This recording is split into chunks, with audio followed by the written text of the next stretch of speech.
Quer expressar bem aquilo que você aprende e aquilo que você sabe? Esse vídeo é para você. Hoje, nessa série de vídeos, nós vamos continuar falando a respeito do opúsculo sobre o modo de aprender e de meditar do Hugo de São Vítor, e hoje nós vamos falar sobre a exposição, ou seja, passar para o outro aquilo que você sabe. Vamos lá! 3 partes da exposição. A exposição contém 3 partes: a letra, o sentido e a sentença. Nota que nos autores antigos é muito comum que eles definam as coisas. Então, a causa de tal fato são 2 causas, e aí eles citam as 2 causas. Isso ordena muito o pensamento e nos ajuda a estudar e também a expor para os outros. Então, faz disso um hábito para você listar quantas são as coisas, quantas são as causas, quantos são os tipos. Isso ajuda bastante a ter uma memória mais ordenada para expor um determinado tema. Então, 3 partes. Agora vamos falar da primeira. A letra é a correta ordenação das palavras, a qual também chamamos de construção. Nota que a correta ordenação das palavras vem tanto pelo uso do idioma, como também pela leitura de literatura e o estudo de gramática.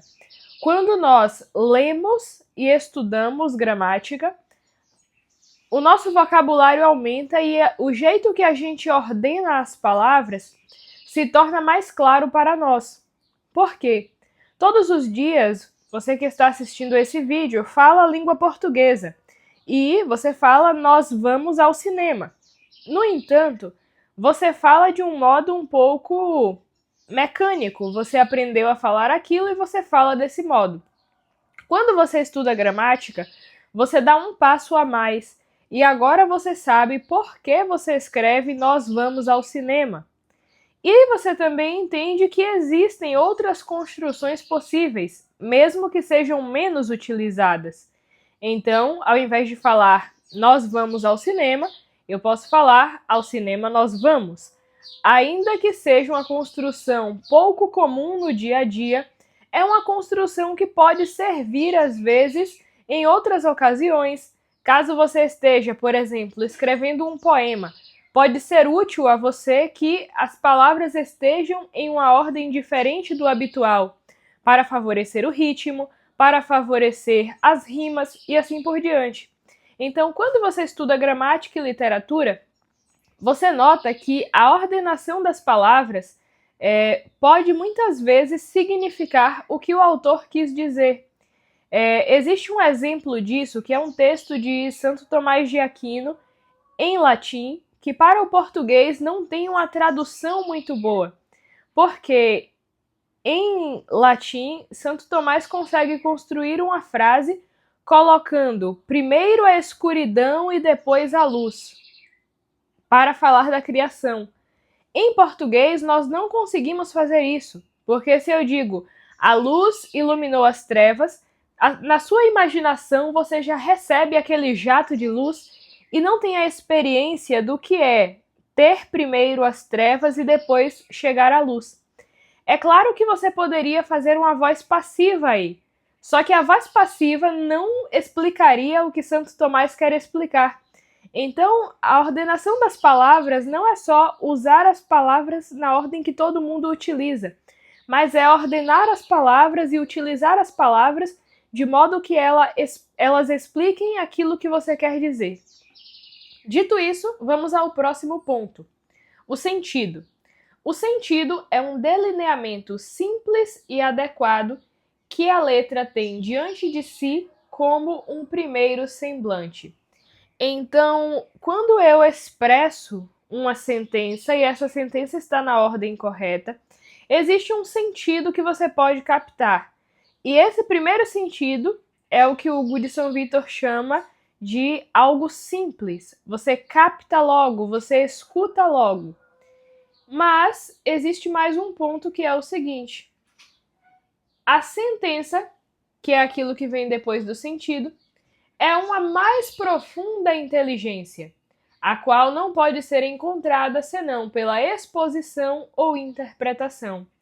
Então, nota, uma pessoa falou uma coisa, ordenou bem as palavras. Disso, você pode tirar um sentido, mas o sentido não é o fim da exposição. Existe mais um passo, que é a sentença. E para Hugo de São Vítor, o que é a sentença?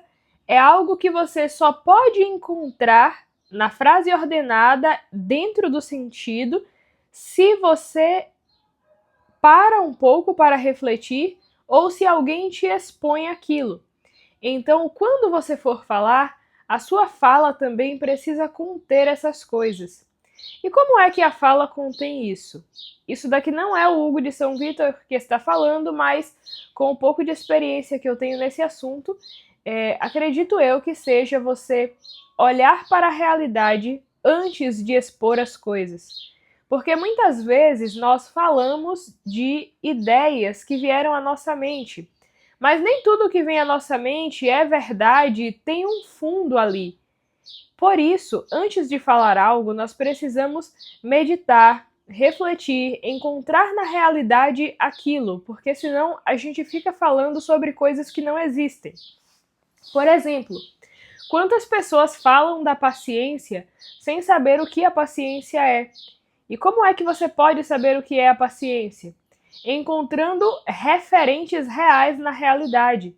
Então, eu vou buscar pessoas que foram pacientes. Eu vou buscar personagens da literatura que foram pacientes. E com eles, eu vou entender o que é a paciência.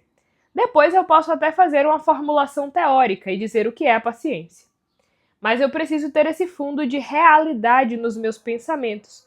Porque assim, quando eu expressar as minhas ideias, a pessoa vai ver que tem uma ordenação ali e por isso ela vai conseguir me entender, vai ver que tem um sentido, mas há algo mais que ela precisa meditar ou que eu preciso explicar para ela. Para que uma exposição se torne perfeita, requerem-se nesta ordem, primeiro a letra, depois o sentido e posteriormente a sentença.